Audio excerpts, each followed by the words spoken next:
அழுதுருவாரு. செல்வனா சிவா கிட்ட எல்லாம் கொஞ்சம் மாயிரம் செல்வனா இன்னும் வெள்ளை கலர் கடமை ஒன்று ஞாபகம் இருக்காங்க. வெள்ளை கலர் கடமை ஒன்று அது அந்த வீட்டு ஒன்றும் போடுவல நீ ஏன் போடல?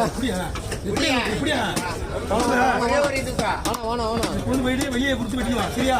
எவ்வளவு வாங்கலாம் அதுக்கப்புறம் கம்மியா வாங்கிக்கிறீங்க. கம்மியாக கொடுத்தா வாங்கிக்கிறேன். இந்த வேலை தான் வச்சு விட்டுறது. மீன் வெட்டினா மீன் வெட்டுற மாதிரி கொடுக்கணும். 20 பேருக்கு இதுல ஒரு மணி 20 ரூபாய் என்ன அர்த்தம்?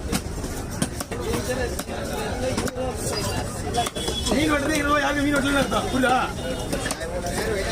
நீ எவ்வளவு நேரம் வச்சு போன முதல்ல நீ